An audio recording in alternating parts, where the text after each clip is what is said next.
अब पाकिस्तान की बात कर लेते हैं। पाकिस्तान के सूचना मंत्री अताउल्लाह तरार ने देर रात एक प्रेस कॉन्फ्रेंस की और जो पाकिस्तान अभी तक आंखें तरेर रहा था, अपने तेवर सख्त किए हुए था, एकाएक उसके तेवर बदल गए। पाकिस्तान के इस मंत्री ने, सूचना मंत्री ने कहा कि 24 से 36 घंटे के अंदर भारत जो है वो आक्रमण कर सकता है, पाकिस्तान पे हमला हो सकता है।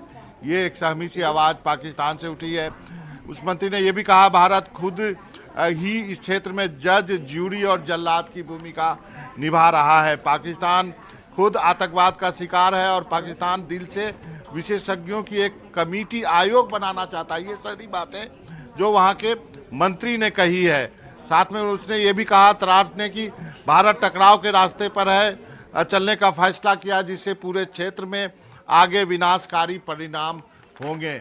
आखिर ये सब बातें पाकिस्तान के तरफ से क्यों आ रही है? जो बातें कुछ दिन पहले ये कहा जा रहा था कि हम भी एटमी ताकत हैं, हम भी देख लेंगे, हम भी जो है जवाब देंगे, एकाएक पाकिस्तान के सुर बदल गए हैं। और इसके पहले हमारे साथ मेहमान भी हैं, लेकिन सुनाते हैं कि प्रधानमंत्री ने कुछ दिनों पहले पाकिस्तान के लिए क्या कहा था।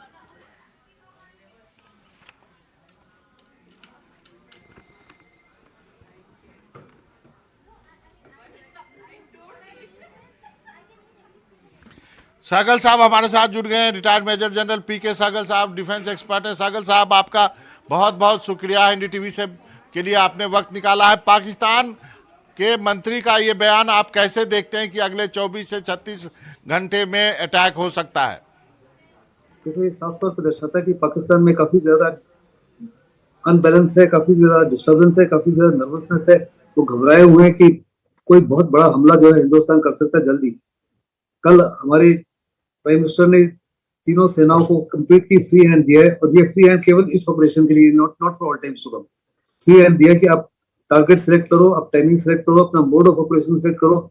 ये सबकी सब जिम्मेदारी आपकी है। उन्होंने कहा मुझे हर प्रकार से, देश को हर प्रकार से आपके प्रोफेशनलिज्म के ऊपर और आपकी काबिलियत के ऊपर भरोसा है, और मुझे पक्का यकीन है कि आप जो भी कार्रवाई करोगे वो बड़ी अहम होगी और बड़ी जटिल होगी। और हमने फैसला कर लिया कि इस बारी जो है, जो अंजाम दिया जाएगा पाकिस्तान को, वो काफी से ज्यादा सख्त होगा, much more than what was done जो सर्जिकल स्ट्राइक के माध्यम से और बालाकोट के माध्यम से।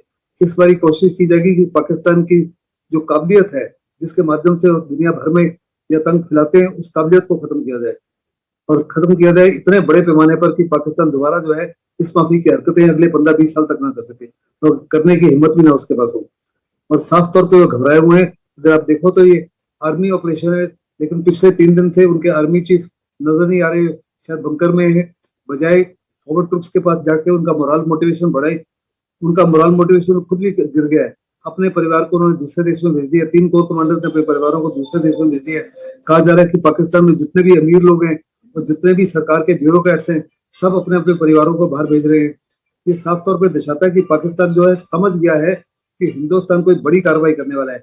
ये 24 घंटे में होगी या 36 घंटे में होगी, ये तो मैं नहीं जानता, लेकिन ये कार्रवाई होगी जब हिंदुस्तान की आर्मी, नेवी, एयरफोर्स हर प्रकार से कंप्लीटली तैयार हो जाएगी कि जो पाकिस्तान की तरफ से रिटेलिएशन आएगा, उस रिटेलिएशन को हर प्रकार से तोड़ने के लिए। तो सहगल सर, पाकिस्तान के उस मंत्री ने यह भी कहा कि पाकिस्तान खुद आतंकवाद का शिकार है, मतलब खुद ही रोना रो रहे हैं।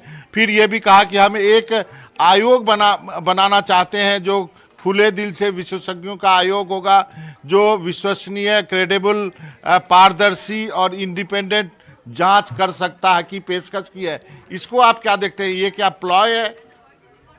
देखो, पाकिस्तान का प्लॉय है कि किसी ना किसी तरीके से जो हिंदुस्तान की तरफ से युद्ध होने जा रहा है या हिंदुस्तान की तरफ बड़ी कार्रवाई होने जा रही है, इसको टाला जा सके। और इसी की बैकिंग उनको चाइना से भी मिल रही है। चाइना भी कहता है कि हम चाहते हैं कि एक इंडिपेंडेंट, न्यूट्रल, ट्रांसपेरेंट तरीके से इन्वेस्टिगेशन हो। हिंदुस्तान ने इस माफी की इन्वेस्टिगेशन के बारे में पहले एक्सेप्ट किया था। आपको याद होगा जब पठानकोट एयरबेस पर हमला हुआ था, तो पाकिस्तान ने ऐसे ही प्रपोजल की थी, और हमने पाकिस्तान के ऑफिशियल्स को, उनके ISI वालों को भी पठानकोट एयरबेस जो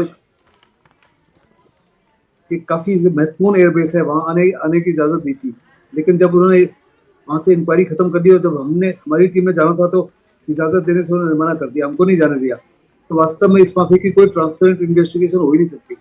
और पाकिस्तान हमेशा ही डिनायल मोड में रहेगा, जबकि साफ तौर पे नजर आ रहा था ये जो डिजिटल फुटप्रिंट है और डिजिटल सिग्नेचर्स हैं वो साफ तौर पे ले जा रहे हैं। एक कंट्रोल रूम कराची में था जिसमें दो महीने से हर प्रकार की तैयारी की जा रही थी पहलगाम में इस माफी के हमले को अंजाम देने के लिए।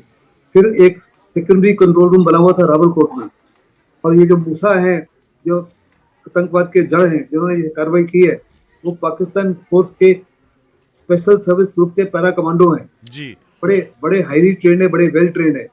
ये साफ तौर पर दर्शाता है कि ये सारी साजिश जो पाकिस्तान की आर्मी और आईएसआई ने की है जी। और ऑल ग्राउंड वर्कर्स ने इनकी सहायता की है। मेजर जनरल साहब, सगल सर में एक और बयान है, उस पर भी आपका ध्यान लाना चाहता हूं। उस मंत्री ने यह भी कहा अताउल्लाह तरार ने कि भारत टकराव के रास्ते पर भारत ने चलने का फैसला किया है जिससे पूरे क्षेत्र और उससे आगे विनाशकारी परिणाम होंगे। ये क्या इशारा करना चाह रहा है पाकिस्तान इस स्टेटमेंट? देखो, पाकिस्तान ये भूल गया कि जो कार्रवाई उसने किया, कत्लेआम किया उसने पहलगाम में, it was nothing short of an act of war. So हर बारी पहले ललकारता पाकिस्तान 1948 में, 65 में, 71 में, 99 में हर बारी ललकारा पाकिस्तान ने, हिंदुस्तान ने जवाबी कार्रवाई की। अभी भी शुरुआत पाकिस्तान ने की है, लेकिन पाकिस्तान अपनी शुरुआत को नजरअंदाज करता है। वो दुनिया के सामने कहता है कि हम सबसे बड़े जो टेररिज्म के विक्टिम कार्ड प्ले करता है, लेकिन वो ये भूल रहा है कि विक्टिम अगर उनके खिलाफ कार्रवाई हो रही है पीएलए की तरफ से, तरीके तालिबान की तरफ से, तालिबान की तरफ से, ये सारे के सारे नाग उन्हीं के पाले हुए हैं।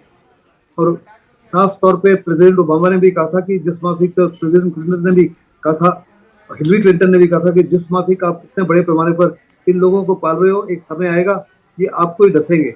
और वास्तव में यही इनके अपने ही पाले हुए नाग आज इनको डस रहे हैं।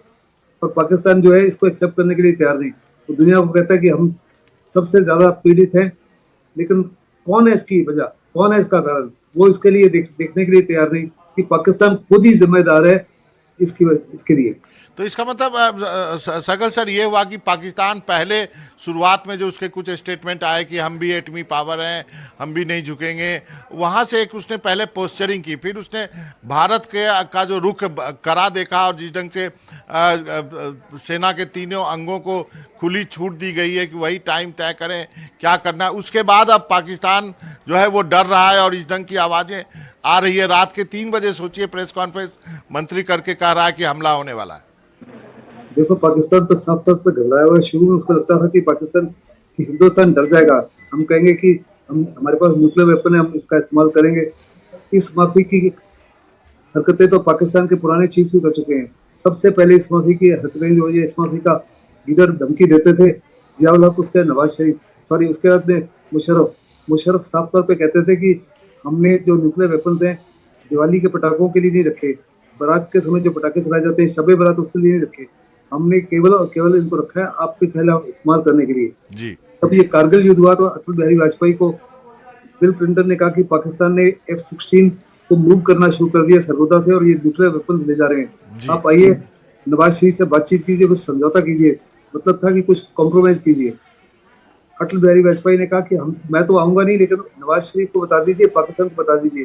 अगर उन्होंने गलती से भी हमारे खिलाफ कार्रवाई की तो अगले 8 से 10 मिनट तक पाकिस्तान का नामो निशान खत्म हो जाएगा। Wipe out Pakistan in totality. तो पाकिस्तान ये जानता है कि हिंदुस्तान का इस माफी क्षमता है, हमारे पास बड़े फर्स्ट क्लास डिलीवरी सिस्टम्स हैं, हमारे पास ट्रायड है, ये फार सुपीरियर। अभी वी आर थर्ड और the fourth strongest armed forces in the world. तो पाकिस्तान को इसकी कोई 100% कन्विक्शन है। ठीक है सर, ठीक है। सगल सर, आपका बहुत बहुत शुक्रिया, आपने बहुत ही शॉर्ट नोटिस में वक्त निकाला हमसे बातचीत करने, आपके इस वैल्यूएबल ओपिनियन के लिए आपका बहुत बहुत शुक्रिया।